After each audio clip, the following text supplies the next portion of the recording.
नमस्कार बच्चों, first year की क्लास में आप सभी का स्वागत है। इससे पहले अपन ने बाबरनामा पढ़ाया था। मैंने बाबरनामा अच्छे से विस्तृत रूप से आप लोगों को बता दिया है। अब नेक्स्ट अपन पढ़ते हैं इसके अंदर आगे के प्रमुख ग्रंथों के बारे में। आता आपके तारीख़ रशीदी। इस ग्रंथ का लेखक बाबर का चचेरा भाई मिर्जा हैदर है। उसने कामरान और हुमायूं के अधीन महत्वपूर्ण पदों पर कार्य किया था और हुमायूं के अनेक युद्धों में सक्रिय भाग लिया था। बाबरनामा के अनेक पृष्ठ नष्ट हो गए हैं और कई अंतराल भी है। उन वर्षों की घटनाओं के लिए तारीख़ रशीदी की एकमात्र प्रमाणिक ग्रंथ माना जाता है और इसके अलावा मिर्जा हैदर ने बाबर के पूर्वजों एवं बाबर से संबंधित अन्य घटनाओं का भी उल्लेख किया है। और जो अंतराल बाबर के ग्रंथ में हमें बाबरनामा से मिलता है वो अंतराल तारीख़ रशीदी उसको पूरा कर देता है। यह ग्रंथ दो भागों में विभाजित है।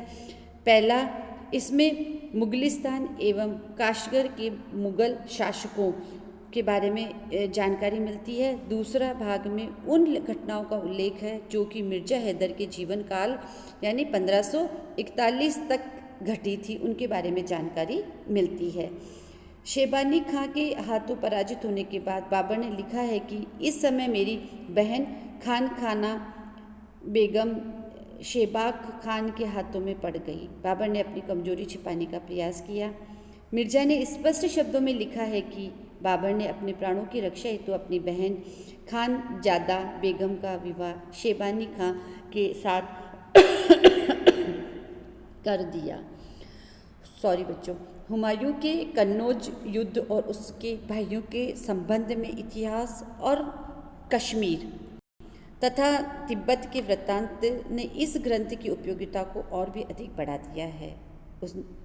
उसमें अन्य घटनाओं जैसे कि कामरान द्वारा कंधार पर अधिकार, हुमायूं का पलायन तथा लाहौर में सब भाइयों का एकत्रित होना और कामरान का विरोध, मिर्जा हैदर द्वारा कश्मीर विजय आदि का वर्णन मिलता है, इसमें किया गया है। नेक्स्ट आता है आपका हुमायूंनामा। इस ग्रंथ की लेखिका हुमायूं की बहन गुलबदन है। अकबर के अनुरोध पर उसने इस ग्रंथ की रचना की। विद्वानों का मानना है कि उसने अपनी स्मरण शक्ति के आधार पर बाबर और हुमायूं के शासनकाल की घटनाओं का वर्णन किया है, अतः उसके वर्णन में त्रुटियां रहना स्वाभाविक है। फिर भी बाबर के संबंध में उसने जो कुछ लिखा है वह काफ़ी महत्वपूर्ण माना जाता है और हमारी जानकारी को बढ़ाता है। हुमायूं से संबंधित घटनाओं की तो वह प्रत्यक्षदर्शी थी।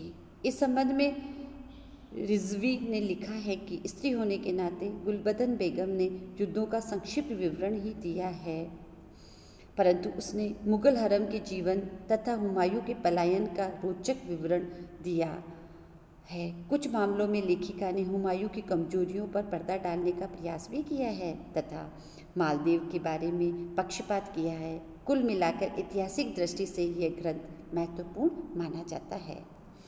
नेक्स्ट देखते हैं अपन तारीख़ शेरशाही। इसका लेखक अब्बास खां सरवानी है। वह अकबर की सेवा में नियुक्त था और अकबर के आदेशानुसार ही उसने इस ग्रंथ की रचना की थी।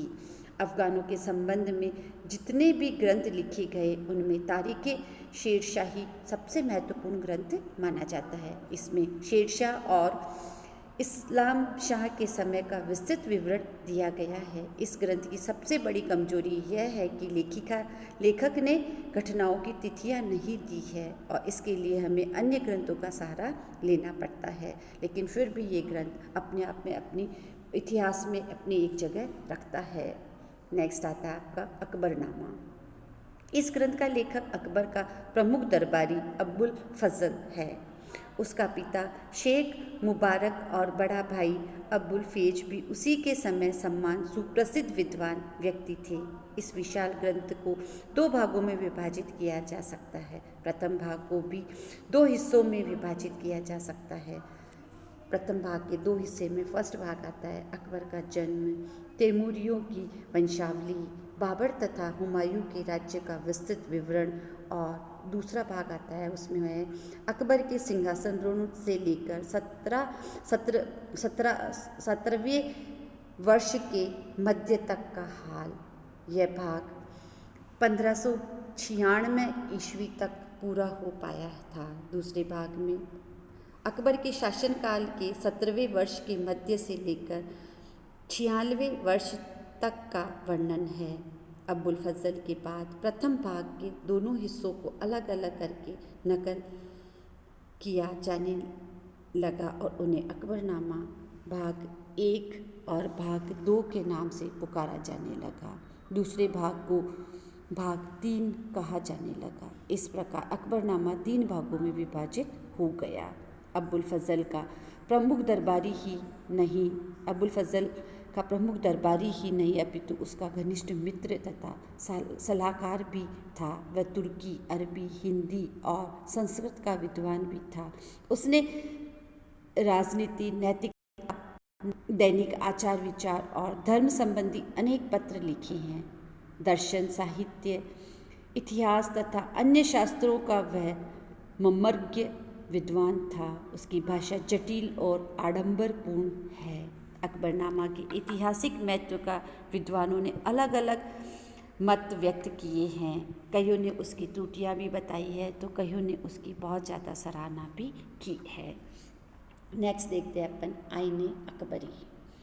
यह अबुल फजल की दूसरी कृति है। वास्तव में यह ग्रंथ अकबरनामा के ही अंतिम तथा निर्णायक ग्रंथों के रूप में है। फिर भी उसमें कई नवीन एवं विशिष्ट बातें हैं जो अकबरनामा में नहीं है।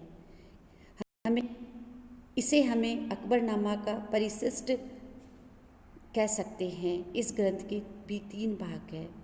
अकबर की शासन प्रणाली की जानकारी की दृष्टि से यह एक बहुमूल्यवान रचना है।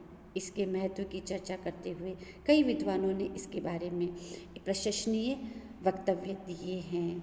उस समय की राजनीतिक संस्थाओं के संबंध में आईने अकबरी आज भी हमारा अप्रतिम स्रोत है। आईने अकबरी विभिन्न विषयों जैसे सामाजिक, राजनीतिक, आर्थिक, धार्मिक आदि के संबंध में विवरणों और आंकड़ों की खान है, परंतु इसमें प्रशासन प्रणाली के वास्तविक कार्य संचालन पर पर्याप्त प्रकाश नहीं डाला गया है और न उसमें शासन के विभिन्न विभागों और शाखाओं के संबंध में पर्याप्त सूचनाएं दी गई है। आईने अकबरी के तीसरे भाग में हिंदू सभ्यता और हिंदू दर्शन का वर्णन है। इसके साथ अकबर की कुछ शुक्तियाँ भी है और अबुल फजल के वंश का वर्णन भी जोड़ दिया गया है। संक्षेप में आईने अकबरी एक प्रकार से अकबर के शासन के विभिन्न अंगों का विस्तृत ब्यौरा हमें देता है और इससे हमें महत्वपूर्ण जानकारी प्राप्त होती है। नेक्स्ट है तबाके अस्करी। इस ग्रंथ का लेखक ख्वाजा निजामुद्दीन अहमद है। वह विद्वान व्यक्ति था। इसके साथ ही वह एक पराक्रमी सैनिक भी था और उसने अकबर के विभिन्न विभागों में महत्वपूर्ण भाग लिया था। तबाके अकबरी ने 987 से 88 ईस्वी से लेकर 1593 से 94 ईस्वी तक का भारत का इतिहास उपलब्ध है। इसमें न केवल बाबर, हुमायूं और अकबर का विवरण है अपितु देश के प्रांतीय मुसलमान राज्यों का भी वर्णन है। इससे ग्रंथ का महत्व और भी अधिक बढ़ जाता है। इस ग्रंथ में हमें काफ़ी महत्वपूर्ण जानकारियाँ उपलब्ध होती है। निजामुद्दीन की एक विशेषता यह रही है कि उसने धार्मिक कट्टरपन तथा पक्षपात का सहारा नहीं लिया। इस दृष्टि से इसकी रचना अबुल फजल तथा बदायून से अधिक निष्पक्ष कही जा सकती है। यह अकबर की धार्मिक नीतियों का एक बहुत अच्छा ग्रंथ माना जाता है। कई कमियां होते हुए भी ये ग्रंथ मुगलकालीन साहित्य है। धन्यवाद बच्चों।